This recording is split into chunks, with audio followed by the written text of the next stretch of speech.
नमस्कार प्रिय विद्यार्थियों, ज्ञान तृप्ति महाविद्यालय के इस YouTube चैनल में आपका फिर से स्वागत है। और आज हम बात करेंगे मैकेनिज्म ऑफ फर्टिलाइजेशन की। जैसा कि प्रीवियस वीडियो के अंदर आपने फर्टिलाइजेशन के बारे में स्टडी की थी कि फर्टिलाइजेशन क्या होता है।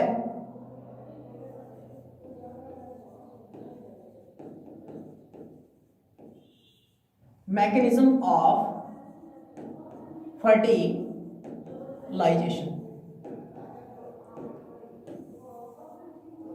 देखो, प्रीवियस वीडियो के अंदर आपने फर्टिलाइजेशन की डेफिनेशन के बारे में स्टडी की थी कि हैप्लॉइड मेल और हैप्लॉइड फीमेल इन दोनों के प्री न्यूक्लियाई के समेकन की प्रक्रिया को हम क्या कहते हैं? फर्टिलाइजेशन कहते हैं। यानी कि नर और मादा, एगोनित नर व मादा युग्मकों के प्राक केंद्रकों के संलयन की प्रक्रिया को हम क्या कहते हैं? फर्टिलाइजेशन कहते हैं। यानी जब एगोनित नर यानी हैप्लॉइड नर और हैप्लॉइड मादा जो होती है, ये दोनों आपस में अटैचमेंट करते हैं, तो हम जानते हैं कि हैप्लॉइड मेल यानी हैप्लॉइड मेल के अंदर क्या लेते हैं हम? नर युग्मक। और नर युग्मक क्या होता है? शुक्राणु। जबकि मादा युग्मक क्या होता है? अंडाणु। नर युग्मक यानी शुक्राणु व अंडाणु के आपस में जो समेकन की प्रक्रिया है, इसे ही हम क्या कहते हैं? फर्टिलाइजेशन कहते हैं। तो आज हम बात करते हैं मैकेनिज्म ऑफ फर्टिलाइजेशन की। तो मैकेनिज्म ऑफ फर्टिलाइजेशन के अंतर्गत यानी कि फर्टिलाइजेशन का जो मैकेनिज्म है वो लगभग पांच स्टेप्स में संपन्न होता है, जिसमें सबसे पहला आपका आता है शुक्राणु का अंडाणु तक गमन। पहला जो होगा आपका वो होगा शुक्राणु का अंडाणु तक गमन। जो दूसरा पार्ट है आपका वो होता है योग्यता अर्जन और संपर्क। योग्यता अर्जन व संपर्क। तीसरा जो पार्ट होता है वो होता है एक्रोसोमल अभिक्रिया। और फोर्थ जो पार्ट आपको दिया गया है, फोर्थ पार्ट होता है अंडाणु का सक्रियण।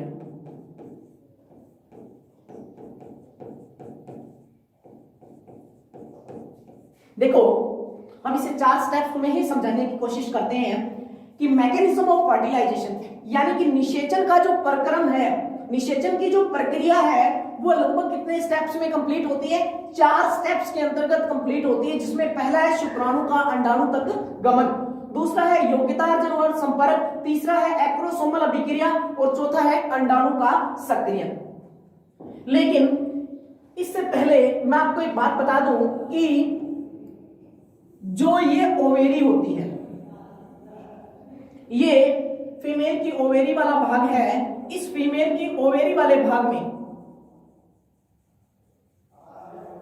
यहां पे जो मैं ये सेल्स बना रहा हूं, इन्हें कहते हैं जर्मिनल एपिथेलियम की सेल्स।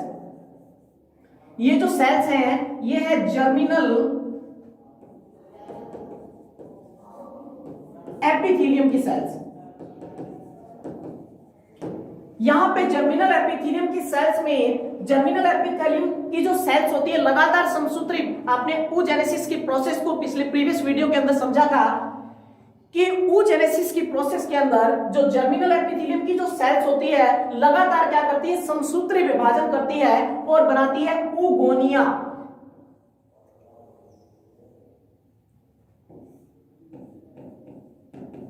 Primordial follicles.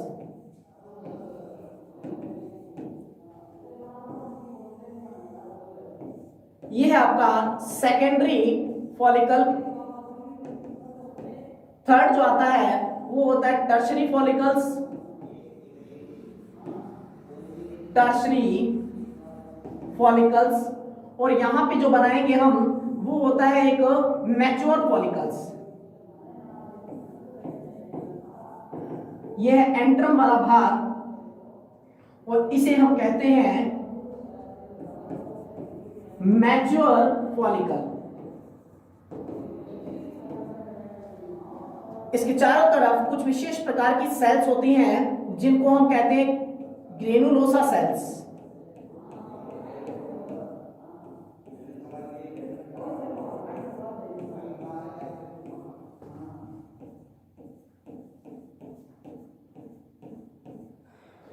ये जो है ये है ग्रेन्युलोसा सेल्स। और यहां पे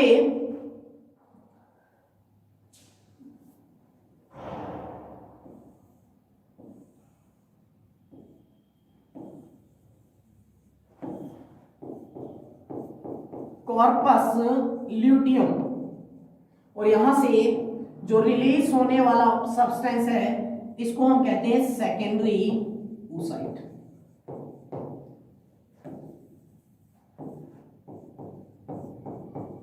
कॉर्पस एल्बिकेंस। देखो ये फीमेल की ओवेरी का डायग्राम है जिसके अंदर आप देख रहे हो प्रिमोर्डियल फॉलिकल्स या प्राइमरी फॉलिकल्स आगे जाके कन्वर्ट होता है सेकेंडरी फॉलिकल में। सेकेंडरी फॉलिकल आगे जाके यानी कि यहां इसके अंदर जो होता है वो होता है प्राइमरी oocyte।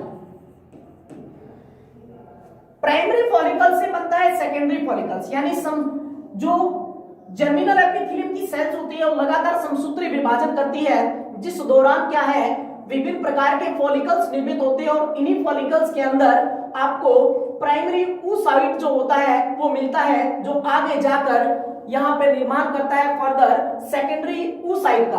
आपको एक बात याद रखनी है कि जो oogenesis की प्रोसेस होती है, oogenesis या अंड जनन की जो प्रक्रिया होती है उसके अंदर 14वें दिन जो ओव्यूलेशन होता है उसके अंदर ओवम रिलीज नहीं होता है। क्या रिलीज होता है? oocyte रिलीज होता है, जो कि कौन सा oocyte होता है? सेकेंडरी oocyte होता है। जैसे कि आपने देखा था कि primary follicle, secondary follicle, tertiary follicles, और यहाँ पे ये बनाया है जो है ये है मैच्योर फॉलिकल्स।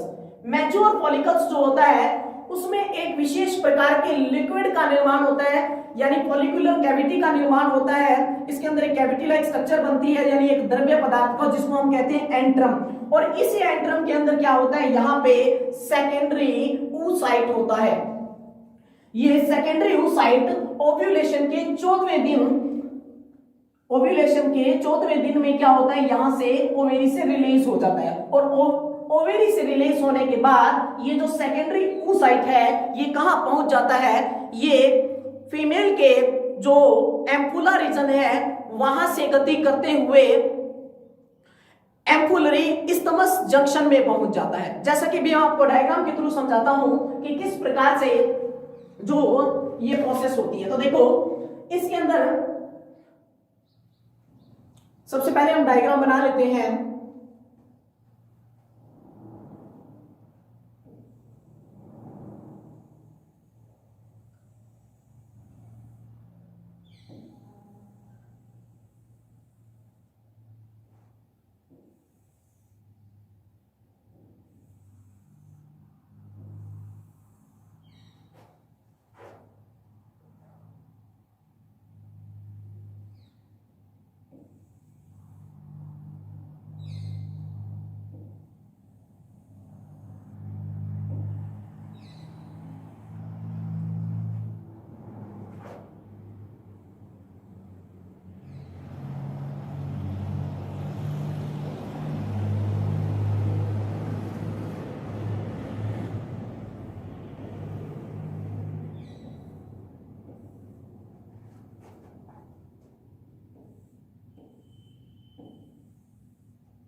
ये जो वाल आपको दिखाई दे, देखो ये फीमेल के रिप्रोडक्टिव सिस्टम का डायग्राम है, जिसके अंदर आपको सबसे पहले देखो जानना क्या है, यहां पे ये है फीमेल की ओवेरी, ये फीमेल की ओवेरी वाला पार्ट है, और यहां पे ये जो उंगली के समान प्रवर्ध पाए जाते हैं, इन उंगली के समान प्रवर्धों को कहा जाता है फिम्बरी। यहां पे जो रीजन पाया जाता है उसे कहते हैं एम्पुला, और ये वाला जो रीजन है ये कहलाता है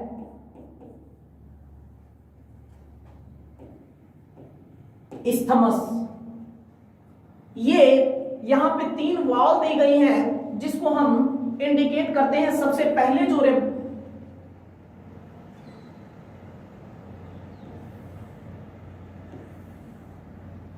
सबसे अंदर वाली जो वाल होती है, ये वो जो अंदर वाली वाल है, इसको हम कहते हैं एंडोमेट्रियम, जिसकी सहायता से जो ओवम के अंदर जाइगोट होता है वो मां के गर्भाशय के साथ अटैचमेंट होता है, एंडोमेट्रियम। ये बीच वाली जो वाल दिखाई दे रही है ये आपको, ये है मायोमेट्रियम और सबसे बाहर वाली पेरीमेट्रियम। यानी गर्भाशय के अंदर 3 प्रकार के स्तर पाए जाते हैं, एंडोमेट्रियम, मायोमेट्रियम और पेरीमेट्रियम। यदि हम यहां पे बात करें तो ये जो वाला पार्ट है ये है यूटेरस वाला पार्ट। ये जो पार्ट है ये है यूटेरस वाला पार्ट, और यहां पे इसको हम बोलते हैं ओविडक्ट या फिर फैलोपियन ट्यूब बोलते हैं, जो कि फैलोपियन नामक साइंटिस्ट के द्वारा इसे फैलोपियन ट्यूब नाम दिया गया। अब देखो ये फर्टिलाइजेशन का मैकेनिज्म, जिसके अंदर हम पढ़ेंगे कि किस प्रकार से फर्टिलाइजेशन होता है। हमारा पहला स्टेप क्या था? हमारा पहला स्टेप था कि फर्टिलाइजेशन का जो मैकेनिज्म होता है उसमें टोटल 4 स्टेप्स होते हैं, यानी निषेचन की प्रक्रिया को 4 स्टेप्स के अंतर्गत देखा जाता है, जिसमें पहला है शुक्राणु का अंडाणु तक गमन।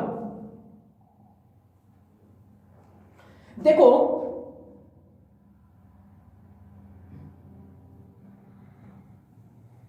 यहां पे मैं बना रहा हूं स्पर्म, ये जो है ये है स्पर्म।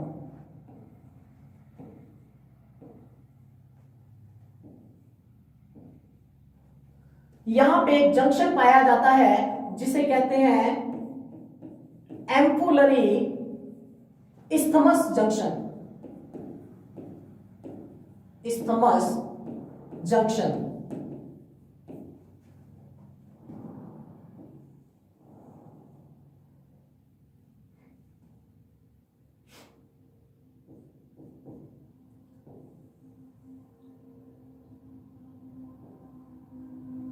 देखो सबसे पहले क्या होता है कि इस प्रोसेस के अंदर फर्टिलाइजेशन के मैकेनिज्म में, जैसा कि आप जानते हो, शुरुआत कहां से होती है।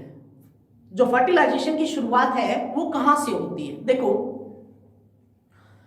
हम oogenesis की बात करते हैं। oogenesis की प्रोसेस के दौरान, इस डायग्राम को देखो, oogenesis की प्रोसेस के दौरान क्या रिलीज हो रहा है? सेकेंडरी oocyte, यानी अंडजनन की प्रक्रिया में। यानी कि सबसे पहले मैं आपको बता दूं कि हम जानते हैं कि मेन्स्ट्रुअल साइकिल, जो रज चक्कर जिसको हम बोलते हैं, मेन्स्ट्रुअल साइकिल जो होता है 28 डेज का फीमेल के अंदर, उस 28 डेज के मेन्स्ट्रुअल साइकिल के अंदर जो ब्लड है वो आउटफ्लो होता है, जिस दौरान क्या होता है, उसके मेन्स्ट्रुअल साइकिल जो 28 डेज का होता है उसके 14वें दिन क्या होता है, ओव्यूलेशन की प्रोसेस होती है, यानी अंडोत्सर्ग की प्रोसेस होती है। मतलब अंडे का यहां से उत्सर्जन होता है फीमेल के अंदर, फीमेल के रिप्रोडक्टिव सिस्टम में। फीमेल के रिप्रोडक्टिव सिस्टम में सबसे महत्वपूर्ण भाग होता है उसका ओवेरी वाला भाग, जिसके अंदर क्या बनते हैं, एग बनते हैं, या फिर हम ये कहें सेकेंडरी oocyte बनता है। तो देखो फीमेल के मेन्स्ट्रुअल साइकिल जो 28 डेज का होता है उसमें 14वें दिन क्या होता है, ओव्यूलेशन होता है, जिस दौरान सेकेंडरी oocyte जो होता है वो क्या होता है, रिलीज होता है। अब अपने डायग्राम पे आते हैं वापस। देखो यहां पे मैं ये छोटे छोटे डायग्राम बना रहा हूं।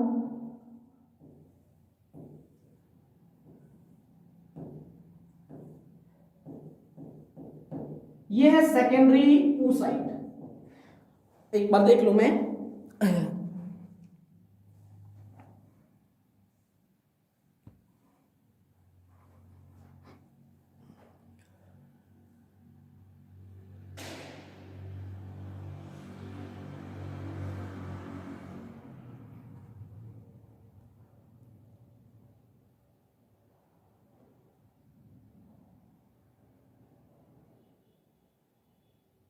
तो देखो आपको ये डायग्राम दिखाई दे रहा है, इस डायग्राम के अंदर देखो फिम्बरी, इसे थोड़ा बड़ा लिख देता हूं मैं, फिम्बरी क्या होता है? फीमेल का मेनस्ट्रुअल साइकिल के दौरान मैंने आपको बताया 14वें दिन ओव्यूलेशन होता है, यानी एक फीमेल के अंदर मेनस्ट्रुअल साइकिल जो चलता है उस दौरान क्या होता है, फीमेल की ओवेरी में से जो रिलीज होता है वो होता है सेकेंडरी oocyte। ये सेकेंडरी oocyte को कैप्चर किया जाता है, फीमेल के रिप्रोडक्टिव सिस्टम में एक भाग पाया जाता है जिसका नाम है फिम्बरी। फिम्बरी की स्ट्रक्चर कुछ इस तरीके से होती है, जैसे ही सेकेंडरी oocyte ओवेरी से रिलीज होता है वो इसे कैप्चर कर लेता है। कैप्चर करने के दौरान जो एग, जो सेकेंडरी oocyte है वो कौन से रीजन में आ जाता है, एम्पुला रीजन में आ जाता है, यानी कि फिम्बरी के आगे का जो रीजन होता है उसे हम कहते हैं एम्पुला रीजन। पहले मैं आपको बता दूं, ये ओवेरी वाला भाग है, ये है फिम्बरी वाला भाग, और ये जो नैरो पार्ट होता है फीमेल के, ये ओविडक्ट का, ये कहलाता है एम्पुला रीजन, और ये वाला जो रीजन है ये है इस्थमस जंक्शन। एम्पुला और इस्थमस के बीच में एक जंक्शन पाया जाता है जिसे कहते हैं एम्पुलरी इस्थमस जंक्शन, जो कि क्या है, फर्टिलाइजेशन का केंद्र है, जहां पे फीमेल के द्वारा जो स्पर्म रिलीज किए, मेल के द्वारा जो स्पर्म रिलीज किए जाते हैं और फीमेल के द्वारा जो सेकेंडरी oocyte रिलीज किया जाता है, इन दोनों के मध्य क्या होता है, फर्टिलाइजेशन होता है। यानी यहां पे मैं फर्टिलाइजेशन, यहां पे मैं आपको बता देता हूं, देखो यहां से सेकेंडरी oocyte रिलीज हुआ, फिम्बरी से क्या करती है, कैप्चर कर लेती है और कहां लेके आती है, एम्पुला रीजन में। एम्पुला रीजन में लेके आती है, तो यहां से एम्पुला जो है, एम्पुलर रीजन से जो सेकेंडरी oocyte है वो थोड़ा सा आगे की तरफ मूव करता है, जिस जंक्शन को हम कहते हैं एम्पुलरी इस्थमस जंक्शन। यहां से मूव करने के बाद यहां पे आ गया। अब क्या होता है, यहां पे फीमेल के रिप्रोडक्टिव सिस्टम में बात यहीं तक होती है, यानी फीमेल के रिप्रोडक्टिव सिस्टम में मेनस्ट्रुअल साइकिल के दौरान क्या क्या परिवर्तन होते हैं वो मैंने आपको बताया कि क्या परिवर्तन होगा, ओवेरी में से सेकेंडरी oocyte रिलीज होगा, फिम्बरी से कैप्चर करेगी, कैप्चर करके कहां लाएगी, एम्पुला रीजन में लाएगी, और एम्पुला रीजन से जो सेकेंडरी oocyte है वो कहां पे पहुंच जाएगा, इस जंक्शन में, जिसका नाम है, एक केंद्र है, जंक्शन है, एक सेंटर है, जिसको हम कहते हैं एम्पुलरी इस्थमस जंक्शन। अब क्या होता है, फीमेल के रिप्रोडक्टिव सिस्टम में मेनस्ट्रुअल साइकिल के दौरान ये परिवर्तन होते हैं। अब क्या होता है, जो oocyte है वो यहां पे है, यहां पर पहुंच गया है और इंतजार करता है स्पर्म का कि स्पर्म पहुंचकर उसके साथ फर्टिलाइज्ड हो। यदि फर्टिलाइजेशन नहीं होता है तो ये जो सेकेंडरी oocyte है इसका जो लाइफ साइकिल, इसका जो इसकी जो लाइफ होती है वो यहां पे होती है 24 टू 48 आवर्स, 24 टू 48 आवर्स, यानी कि 24 घंटे से लेकर 48 घंटे तक ये जो, वैसे इसकी लाइफ जो है वो 24 आवर्स ही मानी जाती है, मतलब कि 24 घंटे ही मानी जाती है। उसके बाद ये जो सेकेंडरी oocyte है ये डीजेनरेट हो जाता है, डिसॉल्व हो जाता है, गायब हो जाता है। ठीक है, अब आपको मैं एक बात बता दूं कि आपको एक बात याद रखनी है, ओवेरी में से जो सेकेंडरी oocyte रिलीज होता है उसका लाइफ टाइम, उसका जो लाइफ पीरियड होता है, यानी कि उसकी जो लाइफ यानी जीवन अवधि जो होती है वो होती है मेनली 24 आवर्स की। इसी प्रकार स्पर्म जो मेल के द्वारा फीमेल के वेजाइना से एंटर करके फीमेल के रिप्रोडक्टिव सिस्टम में जाते हैं, उनकी भी लाइफ होती है 24 आवर्स, यानी शुक्राणु और अंडाणु दोनों ही 24 घंटे तक क्या है, जीवित रहते हैं। उसके बाद क्या हो जाते हैं, डीजेनरेट हो जाते हैं, नष्ट हो जाते हैं। अब देखो फीमेल के अंदर जो वर्क होना था, फीमेल के अंदर जो प्रोसेस होनी थी वो हो गई। अब हमारा फर्टिलाइजेशन हम पढ़ रहे हैं तो फर्टिलाइजेशन का सबसे पहला प्रोसेस ये समझाना आपको जरूरी था। क्यों?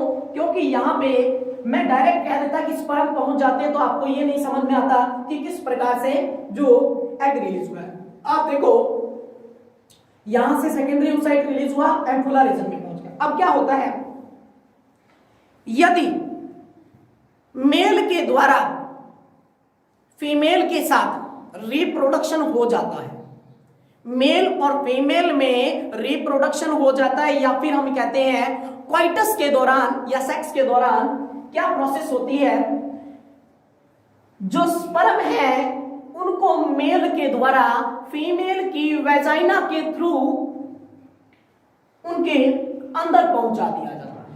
जब रिप्रोडक्शन होगा तो स्पर्म जो है फीमेल की वेजाइना में जाएंगे, फीमेल की वेजाइना में जाने के बाद ये सर्विक्स वाले भाग में जाएंगे। यहां पे है सर्विक्स वाला भाग, नीचे वाला जो भाग है वो है वेजाइना वाला भाग।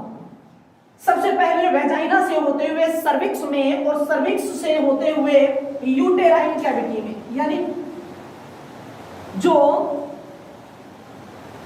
यहां पे स्पर्म है वो ऊपर की तरफ चढ़ेंगे। ऊपर की तरफ चढ़ेंगे तो आपको पता है जैसे जैसे ये स्पर्म आगे की तरफ मूव करेंगे, कहां पहुंचेंगे, ये पहुंचेंगे एंगुलरी इस्थमस जंक्शन में, जहां पर क्या पहुंचा था, सेकेंडरी oocyte पहुंचा था। अब देखो सेकेंडरी स्पर्म यहां पहुंच गया, ओवम यहां पहुंच गया। ये सेकेंडरी oocyte है और ये है स्पर्म।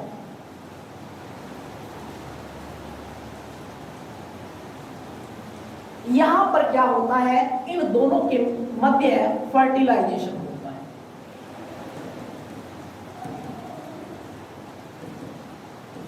फर्टिलाइजेशन होता है। अब आपको मैं एक बात बता दूं कि ये सेकेंडरी oocyte है और ये है स्पर्म। इन दोनों के मध्य क्या होता है, फर्टिलाइजेशन की प्रोसेस होती है।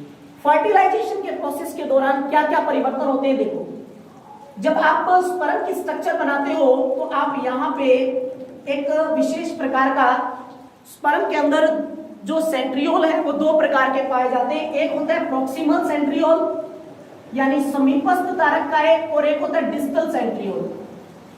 देखो आपको मैं एक बात बताने की कोशिश कर रहा हूं कि सेकेंडरी oocyte के पास क्या नहीं है, सेंट्रियोल नहीं है। सेकेंडरी oocyte के पास सेंट्रियोल नहीं है। इसको अपना सेंट्रियोल कौन देता है, जो स्पर्म है ये अपना सेंट्रियोल देता है इसे। लेकिन मैं उससे पहले आपको एक बात बता दूं, जैसा कि मैंने आपको कहा कि अगर हम कोई एग के डायग्राम को देखें, हम सेकेंडरी oocyte के डायग्राम को देखते हैं तो सेकेंडरी oocyte का जो डायग्राम होता है वो कुछ इस तरीके का होता है।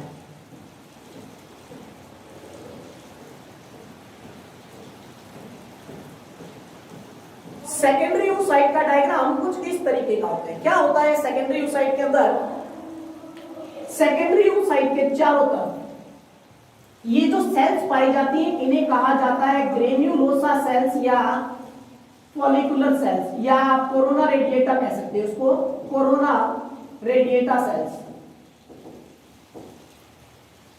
और ये जो है यहां पे ये इसकी प्लाज्मा मेम्ब्रेन,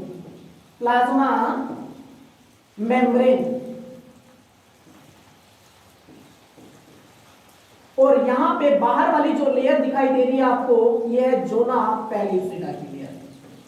होता क्या है देखो,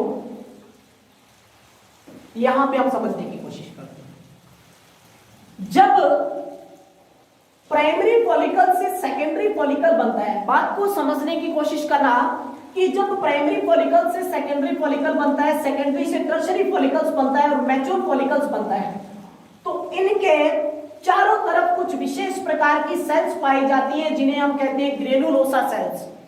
ये ग्रेनुलोसा सेल्स जब यहां से सेकेंडरी oocyte रिलीज होता है तो ये ग्रेनुलोसा की जो सेल्स होती हैं अपने साथ इनको लेकर आती हैं, जिनको हम बाद में कह देते हैं कोरोना रेडिएटा सेल्स। क्यों कहते हैं, क्योंकि ग्रेनुलोसा सेल्स जो होती हैं वो कुछ रेडिएशंस की तरह होती हैं इस तरीके से, तो जिस कारण इस तरीके से होती है यानी रेडिएशंस के रूप में। इस दौरान क्या होता है, इस दौरान जो रिलीज होने वाला सेकेंडरी oocyte है ये अपने साथ साथ यहां पर क्या लेकर आता है, अपने साथ साथ यहाँ पे लेके आता है कुछ विशेष प्रकार की सेल्स जिनको कहते हैं ग्रेन्युलोसा सेल्स।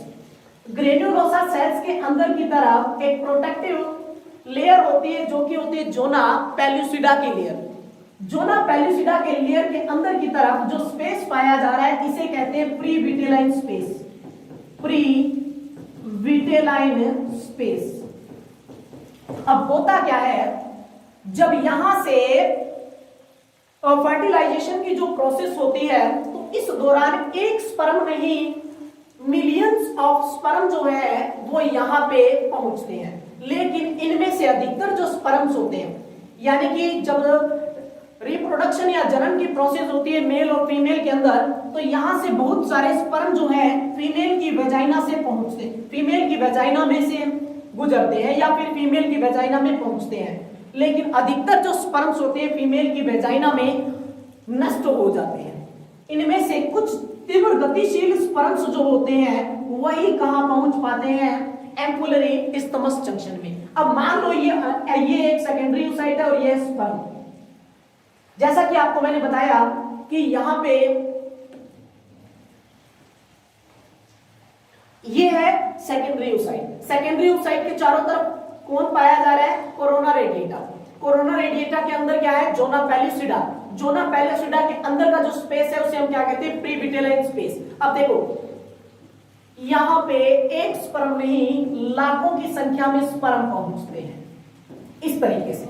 लेकिन इस सेकेंडरी oocytes के साथ जो कनेक्शन बनाता है वो सिर्फ एक स्पर्म ही बनाता है। सबसे पहले क्या होता है, जो स्पर्म सबसे आगे होगा दौड़ में वही स्पर्म इसको पेनिट्रेट कर पाएगा, या फिर जिस स्पर्म के अंदर कैपेसिटी होगी, सभी आवश्यक गुण पाए जाएंगे, वही जो है इसको जोना पेलुसिडा की लेयर जो है इसको भेद कर अंदर प्रवेश कर पाएगा। देखो क्या होता है, मैंने जैसा कि आपको बताया कि यहाँ पे ये सेकेंडरी oocyte, ये इसके चारों ओर जोना पेलुसिडा की लेयर, और यहाँ पे क्या है, यहाँ पे है कोरोना रेडिएटा सेल्स।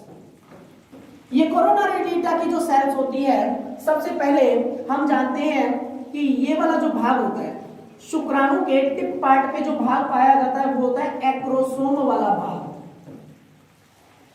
क्या होता है, जब एम्पुलरी इस्थमस जंक्शन में स्पर्म और ओवम मिलते हैं तो इस दौरान जो एक्रोसोम होता है वो एग के कोरोना रेडिएटा सेल्स को डिसइंटीग्रेटेड कर देता है, नष्ट करके आगे की तरफ बढ़ता है, क्योंकि एक्रोसोम के अंदर एक एंजाइम पाया जाता है जिसका नाम है हाइल्यूरोडिनेज। हाइल्यूरोडिनेज एंजाइम जो है, ये एंजाइम क्या काम करता है, ये एंजाइम यहां पे कोरोना रेडिएटा की सेल्स और जोना पेलुसिडा की लेयर को क्या कर देता है, यहां पे धीरे धीरे गायब कर देता है। यानी कि हम बात करें तो यहां से ये लेयर जो होती है, प्रोटेक्टिव लेयर जो है, ये प्रोटेक्टिव लेयर जो होती है जोना पेलुसिडा की लेयर, ये यहां से क्या होती है, धीरे धीरे गायब कर देता है, मतलब इसको घोल देता है इसके अंदर ही, और बाद में पहुंच जाता है स्पर्म कहां पे, सेकेंडरी oocyte के अंदर। अब क्या होता है, मैंने आपको बताया था कि स्पर्म के पास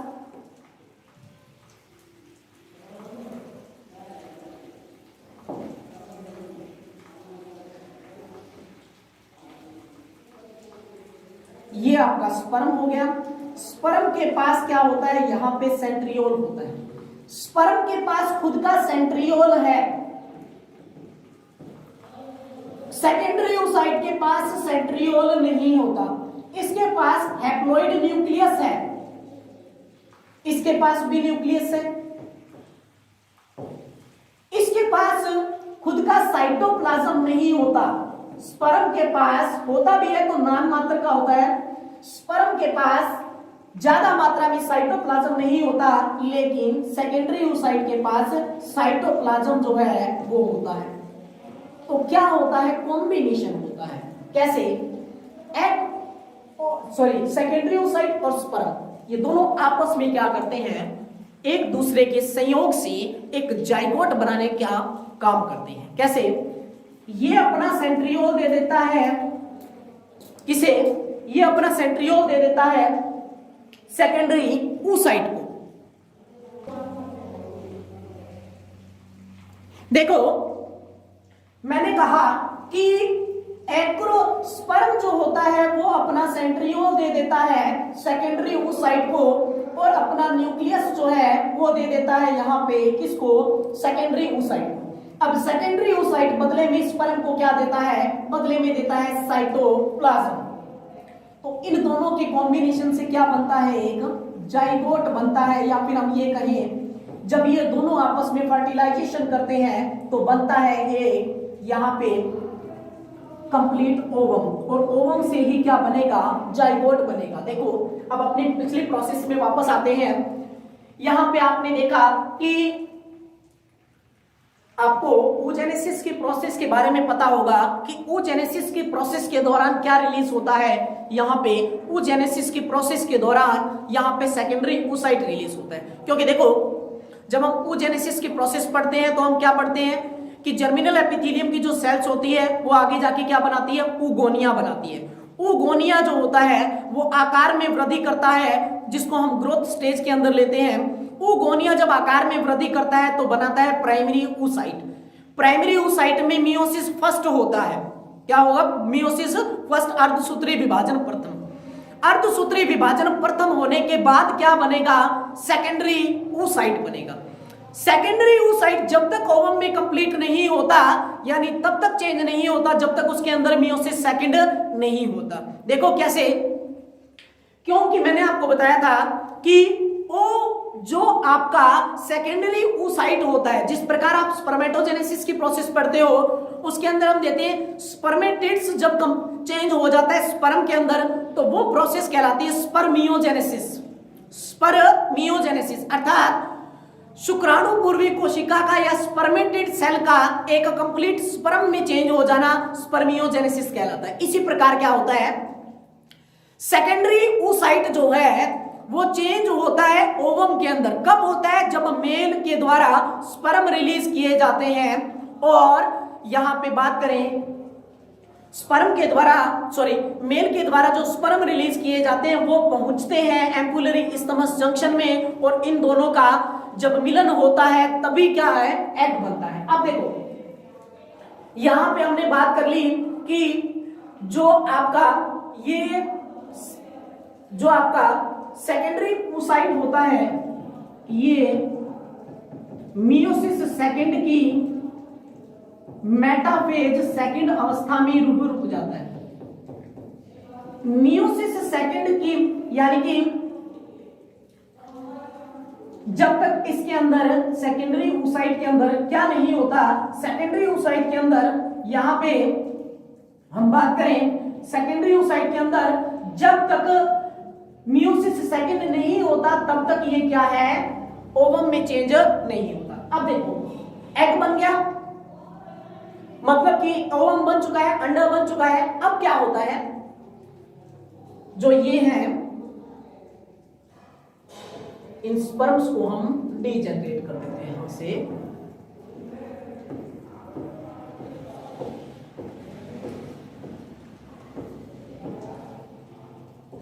अब क्या होता है, अब जो एग है वो यहां से मूव करता है। अब जो एग है उसके अंदर थर्ड डे, तीसरे दिन एक सेल से कितनी सेल बनती है, 2 सेल बनती है। 2 से कितनी बनेगी, 4। 4 से यहां पे 8 और 8 से बनती है 16 सेल स्टेज। इसको हम बोलते हैं मोरुला स्टेज। मोरुला स्टेज देखो जो आपका ओवम था या एग जो है अब वो धीरे धीरे यूटेरस की तरफ मूव करने लगता है और यहां से पहुंचता है यहां पर। इसको हम बोलते हैं यहां पे, ये वाला जो भाग है यहां पे पहुंच गया, हम कहते हैं 5वें से 7वें दिन रोपण की प्रक्रिया, इंप्लांटेशन की प्रोसेस होती है। थर्ड डे में यहां पे एक सेल स्टेज से 2 सेल स्टेज बनती है, 2 से 4, 4 से 8 और 8 से जो 16 सेल स्टेज बनती है उसको कहते हैं मोरूला स्टेज। ये मोरूला धीरे धीरे क्या होता है, यहां पे 24 आवर्स का जो आपका क्या था, 24 आवर्स का जो हम कहते हैं यहां पे 24 to 48 आवर्स का जो सेकेंडरी ओसाइट था या फिर जो ओवम है वो धीरे धीरे ओवम जो है उसके अंदर क्लीवेज होने लगता है, विदलन की प्रक्रिया या फिर हम उसे कहें उनके अंदर डिफरेंशिएशन या बदलाव की प्रक्रिया होती है। अब जाइगोट जो है एक सेल स्टेज से 2 सेल स्टेज, 2 से 4, 4 से 8, 8 से 16 इस प्रकार से चेंजेस होकर 5वें से 7वें दिन यहां पे जो फीमेल की सबसे अंदर की लेयर होती है जिसको हमने नाम दिया है एंडोमेट्रियम, इसके साथ क्या है, चिपक जाता है। तो हमने बात की थी, देखो अब आपको हमने बात की थी कि शुक्राणु का अंडाणु तक गमन, मैकेनिज्म ऑफ फर्टिलाइजेशन। देखो शुक्राणु का अंडाणु तक गमन, शुक्राणु अंडाणुओं तक कैसे पहुंचता है, शुक्राणु का अंडाणु तक गमन हो गया। योग्यता अर्जन का मतलब होता है कि जो शुक्राणु है वो एग को किस प्रकार से पेनिट्रेट करता है या किस प्रकार से शुक्राणु अंडे को भेद कर अंदर जाता है। तीसरा है एक्रोसोमल अभिक्रिया, मैंने आपको बताया कि किस प्रकार से शुक्राणु का जो एक्रोसोम है वो अंडे के चारों तरफ जो लेयर है कोरोना रेडिएटा जोना पेलुसिडा की लेयर को भेद कर अंदर की तरफ जाएगा। और चौथा है अंडाणु का सक्रियण, अंडाणु एक्टिव हो जाएगा, एक्टिव होने के बाद कहां पे हो, इसमें क्या प्रोसेस होगी, इम्प्लांटेशन की प्रोसेस होगी यानी रोपण की प्रक्रिया। अगर मैं आपको एक छोटी सी बात बताऊं तो देखो फीमेल के अंदर मेंस्ट्रुअल साइकिल चला, मेंस्ट्रुअल साइकिल के दौरान फीमेल के अंदर जो मेंस्ट्रुअल साइकिल चलता है उस दौरान 14वें दिन क्या होता है, अंडा निकलता है फीमेल की ओवेरी में से। फीमेल की ओवेरी में से अंडा निकला, उस अंडे को कहां पहुंचा दिया गया, फीमेल का रिप्रोडक्टिव सिस्टम होता है उसके अंदर एक एम्पुला स्टमस जंक्शन होता है, वहां पर पहुंच गया एग, यानी जो सेकेंडरी ओसाइट होता है वो पहुंच गया। फर्टिलाइजेशन हुआ, सेक्स हुआ, इस दौरान क्या होता है, स्पर्म पहुंचे, कहां से स्पर्म पहुंचेंगे, कहां पे डायरेक्ट स्पर्म पहुंचेंगे एम्पुलरी स्टमस जंक्शन में। अंडा और स्पर्म दोनों आपस में एक दूसरे सेकेंडरी ओसाइट और स्पर्म दोनों आपस में एक दूसरे के साथ अटैच होंगे। अटैच किस प्रकार होंगे, स्पर्म के अंदर एक्रोसोम वाला भाग है जिसमें हाइल्यूरोडिनेज एंजाइम है जो उनकी बाहरी लेयर को नष्ट कर देता है और अंदर एंटर कर जाता है। एक बात और मैं आपको बता दूं कि अंडे के पास बहुत सारे स्पर्म पहुंचते हैं, अंडे के पास बहुत सारे स्पर्म पहुंचते हैं इस तरह इर्द गिर्द, लेकिन उनमें से एक स्पर्म ही अंडे को क्या करता है, फर्टिलाइज करता है, लेकिन बाकी स्पर्म क्या होते हैं, बाकी स्पर्म बाहर ही रह जाते हैं। जैसे क्यों होता है ऐसा, क्योंकि इसके अंदर जो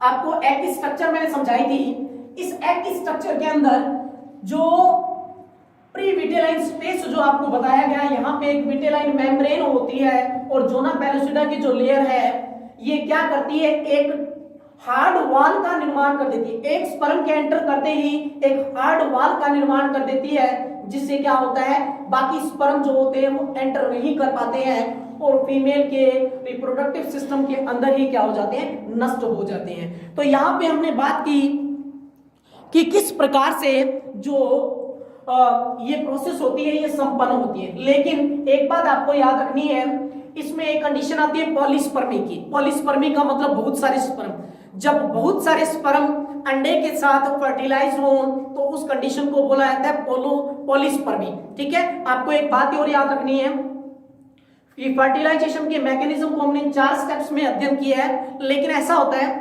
कि ये तो इंटरनल प्रकार का फर्टिलाइजेशन है। एक्सटर्नल प्रकार के फर्टिलाइजेशन में क्या होता है, अंडा है उसके पास स्पर्म पहुंचेंगे, क्योंकि मैंने बताया था एक्सटर्नल प्रकार का फर्टिलाइजेशन किसमें पाया जाता है, जलीय जीवों में पाया जाता है। जलीय जीवों में एक्सटर्नल प्रकार का फर्टिलाइजेशन पाया जाता है। इस दौरान क्या होता है कि अंडे के पास स्पर्म जो है वो पहुंचते हैं, एक मछली के एग के पास मेंढक का स्पर्म पहुंच जाए तो वो फर्टिलाइज नहीं होता। ऐसा क्यों होता है, ऐसा इसलिए होता है कि अंडाणु जो होता है, एग जो होता है या अंडाणु जो होता है उसमें एक रासायनिक पदार्थ होता है, ये एक रासायनिक क्रियाविधि होती है जिसमें एक, ये समझ लो, जिसमें कि एक अंडाणु जो होता है वो एक रासायनिक पदार्थ को फ्री करता है जिसका नाम है फर्टिलाइजिन, और शुक्राणु के पास एक पदार्थ, शुक्राणु के पास एक सब्सटेंस होता है, एक केमिकल मटेरियल होता है जिसका नाम है एंटी फर्टिलाइजिन।